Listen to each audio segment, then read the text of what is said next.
Hello viewers, എല്ലാവർക്കും the tomato കിച്ചണിലേക്ക് സ്വാഗതം. ഇന്ന് ഞാൻ നിങ്ങൾക്ക് തയ്യാറാക്കിയിരിക്കുന്നത് അമൃതം പൊടി വെച്ചുകൊണ്ടുള്ള നല്ല ടേസ്റ്റി ആയിട്ടുള്ളൊരു ഹെൽത്തി ആയിട്ടുള്ളൊരു അടയാണ്. അമൃതം പൊടി കൊണ്ട് ഈ ഒരു രീതിയിൽ അട തയ്യാറാക്കുമ്പോൾ നല്ലൊരു ടേസ്റ്റാണ് അടയ്ക്കുള്ളത്. അപ്പോൾ നമുക്ക് വീഡിയോയിലേക്ക് കിടക്കാം.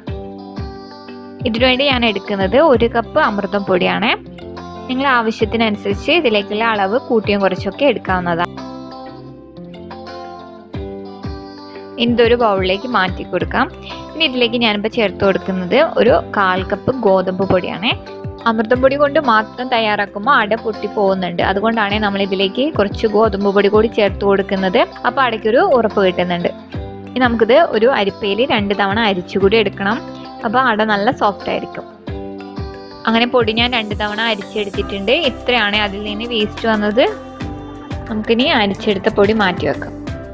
ഇവിടെ ഞാനൊരു പാൻ വെച്ചിട്ട് ഇതൊന്ന് കുഴച്ചെടുക്കാൻ ആവശ്യമായ വെള്ളം ഒന്ന് തിളപ്പിച്ചെടുക്കുന്നുണ്ട്. ഇതിലേക്ക് നമുക്ക് കുറച്ച് ഉപ്പ് കൂടെ ചേർത്ത് കൊടുക്കാം. വെള്ളം ഒന്ന് തിളച്ച് വരുമ്പോഴാണ് നമുക്ക് ഇതിലേക്ക് നേരത്തെ അരിച്ചു വെച്ച പൊടി ചേർത്ത് കൊടുക്കേണ്ടത്. അങ്ങനെ വെള്ളം ഒന്ന് തിളച്ച് വരുന്നുണ്ട്, നമുക്ക് പൊടി ചേർത്ത് കൊടുക്കാം. ഇതുപോലെ ചൂടുവെള്ളത്തിൽ തയ്യാറാക്കുമ്പോൾ നമുക്ക് അമൃതം പൊടിയുടെ പച്ച ചുവയൊന്നും തീരെ വരില്ല കേട്ടോ. അപ്പോൾ നമ്മൾ പച്ച വെള്ളത്തിൽ കുഴച്ചെടുക്കുമ്പോഴാണ് അമൃതം പൊടിൻ്റെ ഒക്കെ ഒരു ടേസ്റ്റ് വരുന്നത്. ഇത് നന്നായിട്ടൊന്ന് മിക്സ് ചെയ്ത് കൊടുക്കാം. ഇനി ഇതിലേക്ക് വെള്ളം ആഡ് ചെയ്ത് കൊടുക്കണമെങ്കിൽ നല്ല ചൂട് വെള്ളം തന്നെയാണ് ചേർത്ത് കൊടുക്കേണ്ടത്. ഞാൻ ഇതിലേക്ക് കുറച്ച് വെള്ളം കൂടെ ചേർത്ത് കൊടുക്കുന്നുണ്ട്.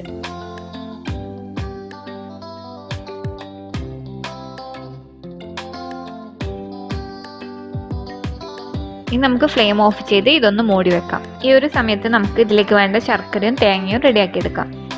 അപ്പോൾ ഞാനിതിലേക്കൊരു 1/2 കപ്പ് ചിരുവിയ തേങ്ങ എടുത്തിട്ടുണ്ട്. അതുപോലെ ഇതിലേക്കൊരു 1/4 കപ്പ് ശർക്കര കൂടെ ചേർത്ത് കൊടുക്കുന്നുണ്ട്. ഇനി ഇതിലേക്കൊരു ഏലക്ക പൊടിച്ചതാണ് ചേർത്ത് കൊടുക്കുന്നത്. ഇനി ഇതിലേക്കൊരു 1/4 സ്പൂൺ ചെറിയ ജീരകം കൂടെ ചേർത്ത് കൊടുക്കാം. ഇനി നമുക്കിത് നന്നായിട്ടൊന്ന് മിക്സ് ചെയ്തെടുക്കാം.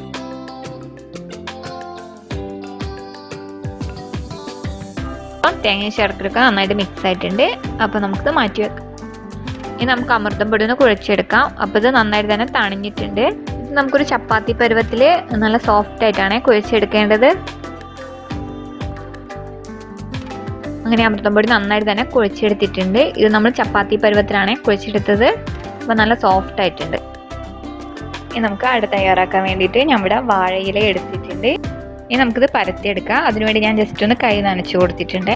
കൈ ഒന്ന് നനച്ചു കൊടുത്തിട്ട് പരത്തിയെടുക്കാനാണ് എളുപ്പം. പിന്നെ ആദ്യമായിട്ടാണ് എൻ്റെ ചാനൽ കാണുന്നതെങ്കിൽ ഒന്ന് സബ്സ്ക്രൈബ് കൂടി ചെയ്യുക. അതുപോലെ അതിനടുത്തുള്ള ബെല്ലൈക്കൺ കൂടെ പ്രസ് ചെയ്യുക. ഇനി ഇതിലേക്ക് നമുക്ക് നേരത്തെ തയ്യാറാക്കി വെച്ച തേങ്ങ ഇട്ട് കൊടുക്കാം. ഇതിൻ്റെ അളവൊക്കെ നിങ്ങളുടെ ഇഷ്ടത്തിനനുസരിച്ച് കൂട്ടിയൊക്കെ എടുക്കാവുന്നതാണ്. അമൃതം പൊടി കഴിക്കാത്ത കുട്ടികളാണെങ്കിൽ ഇതുപോലെ അടയൊക്കെ തയ്യാറാക്കി കൊടുത്താൽ മതി. ഇത് നല്ല ടേസ്റ്റി ആയിട്ടുള്ളൊരു അടയാണ്. ഇനി ഇത് മടക്കാം. ഇത് നന്നായിട്ടൊന്ന് പ്രസ് ചെയ്ത് കൊടുക്കണേ. അതുപോലെ ഇതിൻ്റെ സൈഡൊക്കെ നന്നായിട്ടൊന്ന് പ്രസ് ചെയ്ത് കൊടുക്കണം. ഇനി നമുക്ക് ബാക്കിയുള്ളതും കൂടെ ഇതുപോലെ തന്നെ തയ്യാറാക്കി വെക്കാം. അങ്ങനെ നമ്മുടെ അട ഏകദേശം റെഡി ആയിട്ടുണ്ട്. ഇനി നമുക്കിതൊന്ന് ആവിയിലാണ് ഞാൻ വേവിച്ചെടുക്കുന്നത്. ഇതിനുവേണ്ടി ഞാനൊരു ഇഡ്ഡലി പാത്രം വെച്ച് കൊടുത്തിട്ടുണ്ട്. കുറച്ച് വെള്ളം ഒന്ന് ചൂടായിട്ടുണ്ട്. അപ്പോൾ നമ്മുടെ അട ഇതിലേക്ക് 2-3 ആയിട്ട് വെച്ച് കൊടുക്കാം. ഒരു സൈഡ് വെന്തതിന് ശേഷം നമുക്കിതൊന്ന് തിരിച്ചിട്ട് കൂടി വേവിച്ചെടുക്കണേ. അങ്ങനെ നല്ല ടേസ്റ്റിയും അതുപോലെ നല്ല ഹെൽത്തി ആയിട്ടുള്ള അട തയ്യാറായിട്ടുണ്ട്. അമൃതം പൊടി കൊണ്ട് ഇതുപോലെ ഒന്ന് തയ്യാറാക്കി നോക്കണേ. കുട്ടികൾക്ക് വളരെ ഇഷ്ടപ്പെടുന്നൊരു റെസിപ്പിയാണിത്.